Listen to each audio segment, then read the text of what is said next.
Hey everyone, welcome to my channel. I hope you've all been having a really great week. I'm super excited because today we get to make freestyle sunflowers.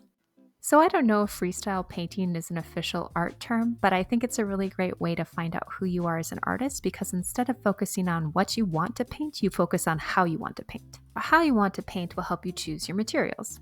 Speaking of which, let's go over the materials now. I'm using 140-pound watercolor paper. I've taped it down with some washi tape to prevent the paper from buckling. I've also got water as usual. I usually have 2 to 3 jars, and I love to have my sunflowers be nice and bright and joyful. So I'm using these lovely Viviva color sheets. They have such vivid colors, very vibrant. I'm also using a few different kinds of brushes. I may not use these all. I just want to have a few options because I think sunflowers are very joyful and I want to paint in a very playful and spontaneous manner. So I want to have a few options for that. I've also got an artist's pen here in black because I think I might do some scribble art detailing on these sunflowers. And of course, I have some paper towels. And finally, I think I might use a little bit of rubbing alcohol. I'll spray it on the centers of the sunflowers because it should get some cool texture. And we'll talk about that a little bit more later.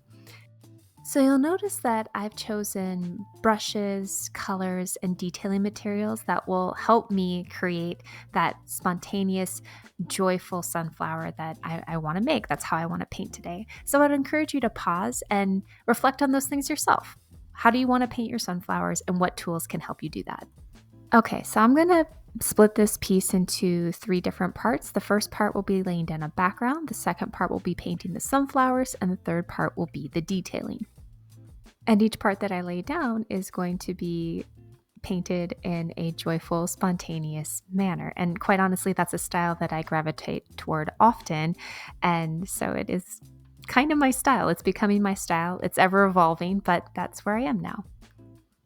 So you'll notice for this background, I've added some blue splatter with a round brush, and now I'm taking a mop brush and I streaked through some of that blue spatter with water, and now I'm adding in some yellow.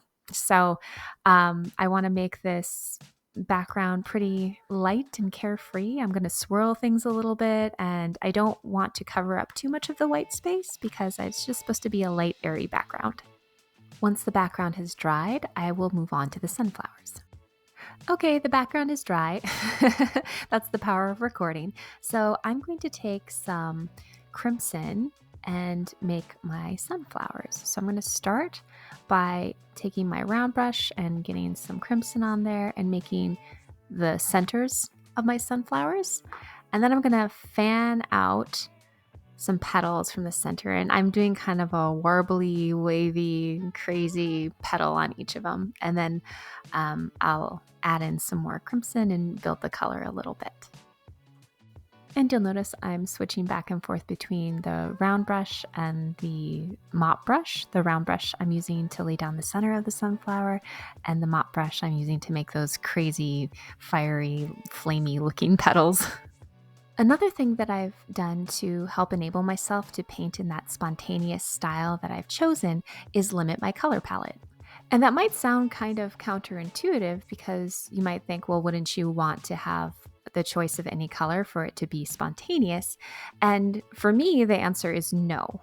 With the spontaneous style, I want to be, moving my brush across the paper in a spontaneous way. And I don't want to have to constantly stop and think about the colors that would go good together, what would create the bright effect that I'm looking for. So selecting the colors that work for me ahead of time and just being able to ping pong back and forth between those is really free. For instance, here, I laid down all those red petals. Now I'm picking up yellow and just going over the red. And I know that red and yellow are going to make orange. And then I'll also get highlights of yellow and, have a foundation of red. And so everything's going to work together. I don't have to think about it too much. I can paint in a free, spontaneous manner and it's going to work out. So in contrast to that, if you wanted to paint in a style that was slower, more methodical and meditative, maybe you could select 3 colors and create a pattern of sorts on the page that would have a calming effect. That's just another example. So just, yeah, think about how your colors can work for you, and think about, how fast you want to paint, and if that energy adds something to the painting or not. All right, the petals are dry, so now I'm going to add a center back in again. And this time I'm using peacock blue. And notice how when I put the blue over that yellow-orange color, it turns green. And I'm going to do this for all 3 sunflowers. And while that now green color is still wet, I'm going to add in some crimson. And when I add in the crimson, the green will turn brown, and we'll have the perfect color for the center of a sunflower.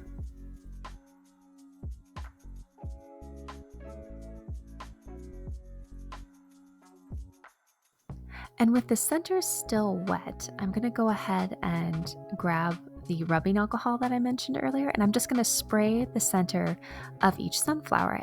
The rubbing alcohol will repel the pigment, so you get these little white dots, and I used a fine spray, so I have extra small dots. And when it dries, you have the perfect texture for the center of a sunflower. And last but not least, I'm going to grab my artist pen and do some scribble art for the leaves and stems and other fine detailing. Now I'm going to start with the stem, which is pretty simple. You're just going to kind of scribble up and down the length and the width of the stem until you're happy with it. And then same thing for the leaf stem. Now, creating the leaf is a little trickier. I'm kind of new to scribble art, so what I kind of like to do is scribble the outline and then fill it in with more scribbles. And you can, sometimes I'll double over like that center line there just to make it a little more pronounced. Or, you can scribble extra in places that you want shaded, so you can go as in-depth as you want. I'm keeping it pretty simple to date. And I chose to do scribble art detailing for this piece because, again, what's more spontaneous and joyful and fun than scribbles? So I thought it was a great choice that really amplifies the energy of this piece. But if you're working in a different style, maybe you're doing something a little more calm and soothing, you could do some very light, subtle shading. Or maybe you're doing something really bold, you could do dramatic shading and really intense detailing or fine detailing.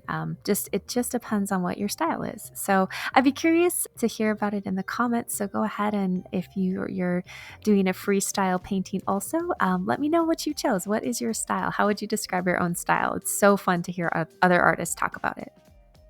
And I'll just add a scribbly little center line to some of the petals here for each flower.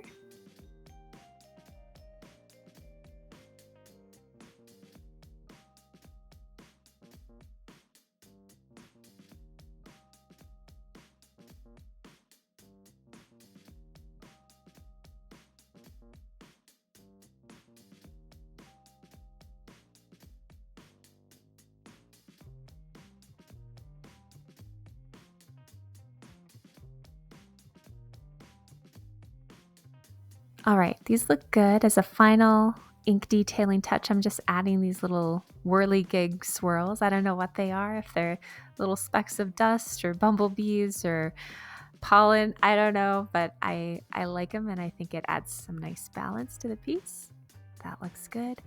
And I'm going to finish off with some gold splatter. I know I probably do this way too much, but I think it's such a fun detail, so I don't care. It's what I like, so I'm doing it, and I encourage you to do the same with whatever it is you love to incorporate into your paintings on a regular basis.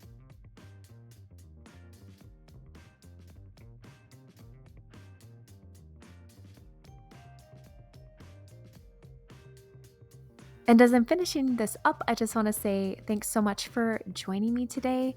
I hope you learned a little bit about freestyle painting and that it encourages you to get in touch with your own unique artistic style that's waiting to be shared with the world, or even just discovered for yourself. If you liked the video, please go ahead and give it a thumbs up. I'd really appreciate it. And if you want to see more content like this, hit that subscribe button. Thank you so much for creating with me today. Until next time, take care.